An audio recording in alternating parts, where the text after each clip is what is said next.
dokter termuda di ITS, karena itu juga lebih mudah. Kalau kita topik tesisnya beda jauh sama topik TA kita, itu kita berarti harus ngulang dari awal.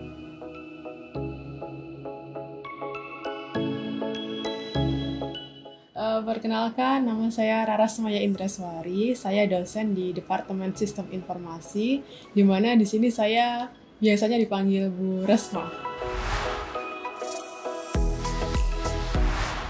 Menjadi mahasiswa ITS ya. Kalau pengalaman menarik sih banyak sih ya. Cuman kalau dari saya mungkin apa ya?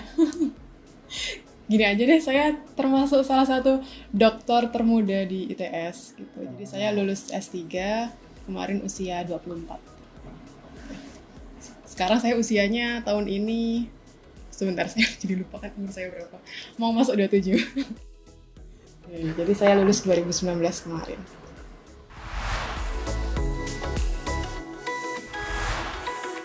Kenapa? Lanjut. Yang pertama karena beasiswanya ya, kebetulan saya habis lulus S1, saya langsung dapat tawaran dari promotor saya waktu itu, Pak Agus Zainal Arifin, apa saya mau langsung lanjut pasca dengan beasiswa yang nanti didanai sampai S3.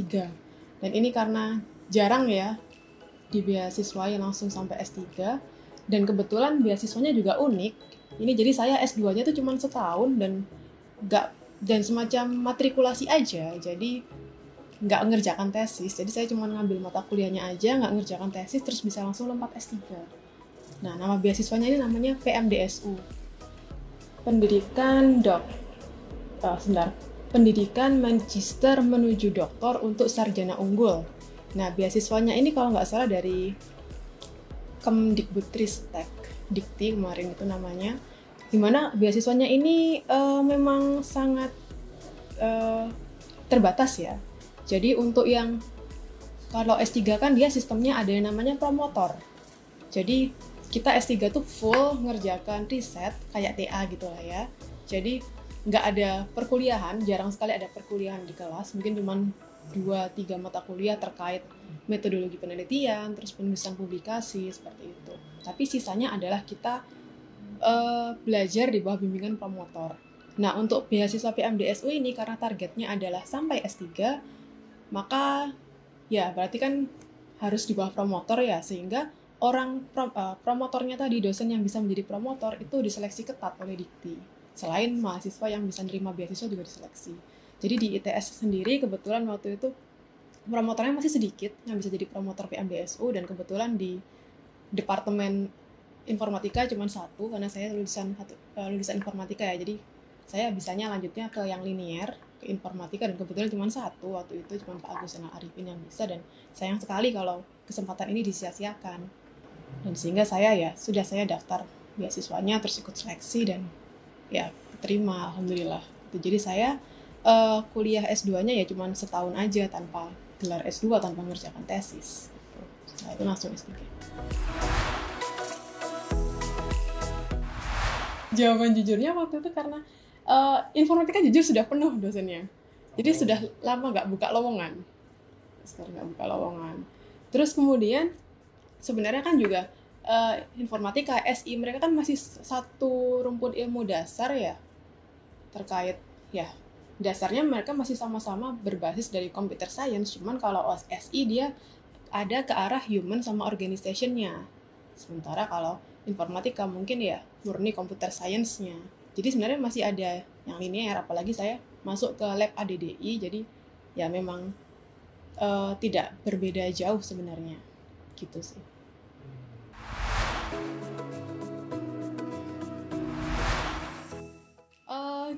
Prospek kerja ya, kalau dari saya sebenarnya luas banget ya, kan sebenarnya karena saya dari informatika, jadi saya mungkin lebih paham informatika. Cuman setelah saya masuk ke SI ternyata juga luas yang prospek kerja lulusan SI ini. Jadi kalau informatika, saya mikirnya kalau informatika dia banyak yang ngoding dan lain-lain. Sebenarnya SI pun juga bisa setelah saya masuk ke sini, dan bisa masuk ke arah sana. Dan apalagi SI malah ketambahan di bagian organization-nya, yang dimana tuh nggak bisa dimiliki informatika. Jadi kalau dari saya, lulusan prospek kerja dari lulusan SI itu malah lebih luas, karena dia bidangnya yang dipelajari juga lebih banyak. Jadi nggak cuma sekedar bisa masuk ke ranah informatika, tapi arah manajemen dan bisnisnya juga bisa.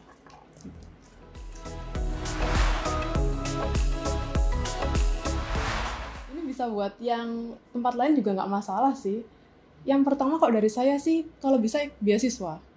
Itu membantu banget kalau bisa nyari beasiswa. Kalau misalkan mau dalam negeri, itu sebenarnya beasiswanya juga ada banyak, cukup banyak, tapi biasanya kebanyakan sekarang tercover di LPDP semua. Jadi LPDP kan ada yang luar negeri, ada yang dalam negeri. Kalau mau luar negeri ya berarti ambil LPDP yang luar negeri, kalau dalam negeri yang LPDP dalam negeri. Terus mungkin juga bisa coba dicari-cari kalau misalkan dalam negeri beasiswa yang lain selain LPDP. Kayak misalkan PMDSU itu tadi.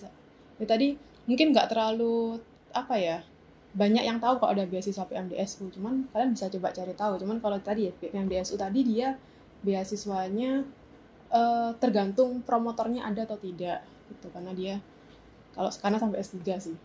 Tapi kalau cuma sampai S2 ya LPDP tadi. Terus kemudian juga sebenarnya ada dari ITS juga banyak beasiswa kok, kayak fresh graduate. Terus ya kayaknya ada macam-macam, coba dicari yang. Jadi pertama usahakan ada beasiswa. Karena itu selain membantu pembiayaan juga itu sebenarnya menaikkan kalian jadi kelihatan lebih wah gitu, kualitasnya terlihat lebih bagus karena kan bisa dapat beasiswa. Kan dapat beasiswa nggak gampang ya, ada seleksi. Nah di situ yang ada proses seleksinya dan kalian bisa lulus, itu tadi yang jadi menaikkan nilai diri kalian. Tuh yang pertama kalau bisa beasiswa. Tapi kalau nggak bisa juga nggak apa-apa. Terus yang kedua adalah harus disiapkan dari saat TA.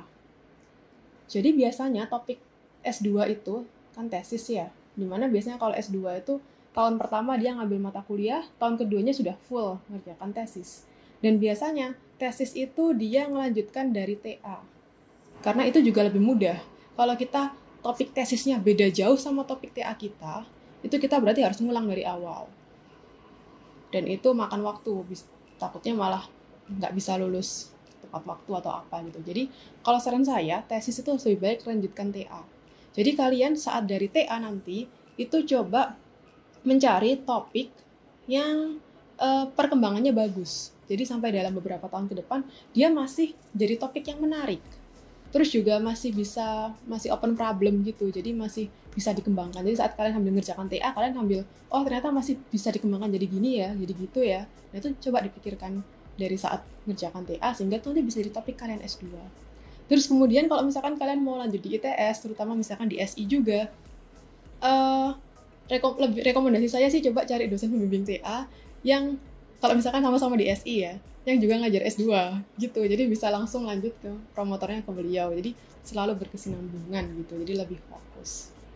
Itu aja sih. Tapi kalau misalkan mau keluar ya berarti nyari pembimbing lain. Tidak terbatas dengan pembimbing TA yang ngajar S2 juga.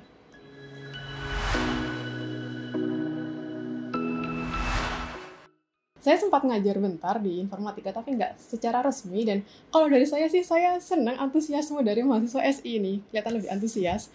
Dosen-dosennya terutama yang perempuan juga lebih antusias ngajarnya kalau di SI.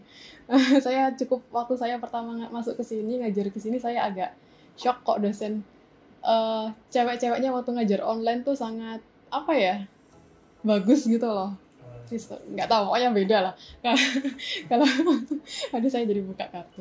Jadi kalau saya sih jujur saya merasa masih banyak kekurangan sebenarnya dalam hal mengajar, terutama dibandingkan sama dosen-dosen SI yang lain yang perempuan, yang ketika saya lihat wah bagus sekali cara ngajarnya gitu. Cuman saya pribadi ngerasa kalau dari segi dosen sama mahasiswa SI ini antusias sekali dalam belajar. Cuman mungkin saran dari saya, ini secara umum sih, bukan cuma buat mahasiswa saya yang pernah saya ajar saja, tapi buat generasi saat ini, karena sekarang kan teknologi perkembangannya pesat ya. Kalian bisa dapat literatur dari mana saja. Sekarang kalian punya sumber informasi yang tak terbatas dari internet. Sehingga kalau dari saya, saran saya, kalian manfaatkan itu sih sebaik-baiknya. Jadi apa yang kalian dapat dari perkuliahan itu coba kalian perdalam lagi dengan cara kalian nyari sendiri. Saya lihat juga beberapa dosen juga sudah menerapkan mahasiswa nyari sendiri gitu. Sebenarnya dari dulu juga sudah, cuman sekarang kalian sebenarnya lebih dimudahkan dengan adanya internet. Jadi manfaatkan itu sebaik-baiknya. Terus ya itu tadi sih, jadi kalian banyak belajar sendiri karena itu nanti akan kalian butuhkan waktu kalian kerja nanti. Lulusan dari ya cabang ilmu komputer itu nanti saat kerja itu malah lebih banyak belajar ilmu baru saat kerjaan gitu. Jadi apa ya, mungkin ilmu yang kepake dari perkuliahan tuh cuman sebagian kecil atau mungkin sebagian besarnya itu nanti itu kalian belajar sendiri sambil jalan. Dan juga kalian adaptasi sendiri saat nanti menjalankan di sana. Jadi kalian dari kalian mendapat experience, terus kalian belajar dari sana tumbuh dan berkembang. Jadi justru yang kemampuan yang perlu kalian dapatkan mulai dari sekarang itu adalah kemampuan untuk bisa belajar mandiri tadi. Itu sih dari saya.